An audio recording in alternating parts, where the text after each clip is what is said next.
This month, one of New Zealand's most treasured trains turns 30. The Tranz Alpine Express is renowned worldwide for its stunning scenery as it cuts and weaves through the Southern Alps between Christchurch and Greymouth. Several of the original staff were on the train today for a special trip, and so was our reporter, Logan Church.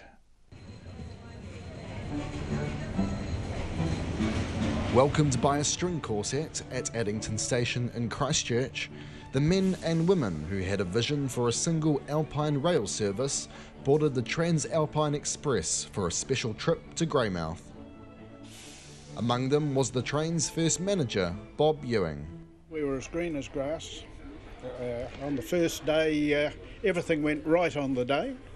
We had helicopters flying beside us full of journalists, filming us through the Waimak Gorge. I think we got 7 minutes national coverage on the television and 12 minutes local. They had local programs in those days. It was a new ball game. The 223-kilometre journey takes about 5 hours, passing through deep valleys and some of the country's most beautiful landscapes. It started as a converted passenger train and quickly increased in popularity. 30 years on, it's been crowned by international media as one of the most scenic rail journeys in the world. Gary Kelly drove the train in the late 90s and says it was an incredible experience. And I used to have several people in different places, used to toot the old whistle to it, on the South Road, North Road, the West Road, everywhere. Used to, one woman used to call me the horny engine driver. Yeah, it was good. Is that a name you're proud of? Yes, I am.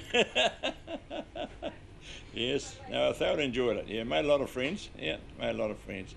Today's journey is not only a birthday celebration, it's also a celebration of the train's survival.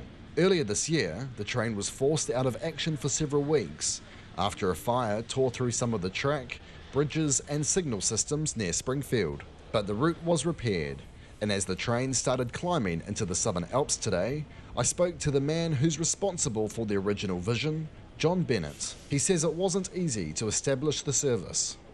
Rail had no credibility at that point. That was the big battle, and that's what we had to set out to achieve.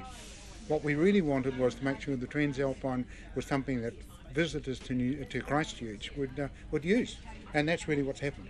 30 years later, and he still believes rail is the future of transportation. We've seen big rigs on the road and what they do to our roads and what the motorists have to put up with it. I think if we could get our act together, rail's definitely got to be one of the key components. In the year to June 2017, over 100,000 people travelled on the Tranz Alpine Express, a journey Bob Ewing hopes they will remember forever. And I always remember they say to him, what do you think of all these people on the train today? I said, well, in 50 years' time, they'll still remember the day they travelled on the Tranz Alpine. On the Tranz Alpine Express for Checkpoint, Logan Church.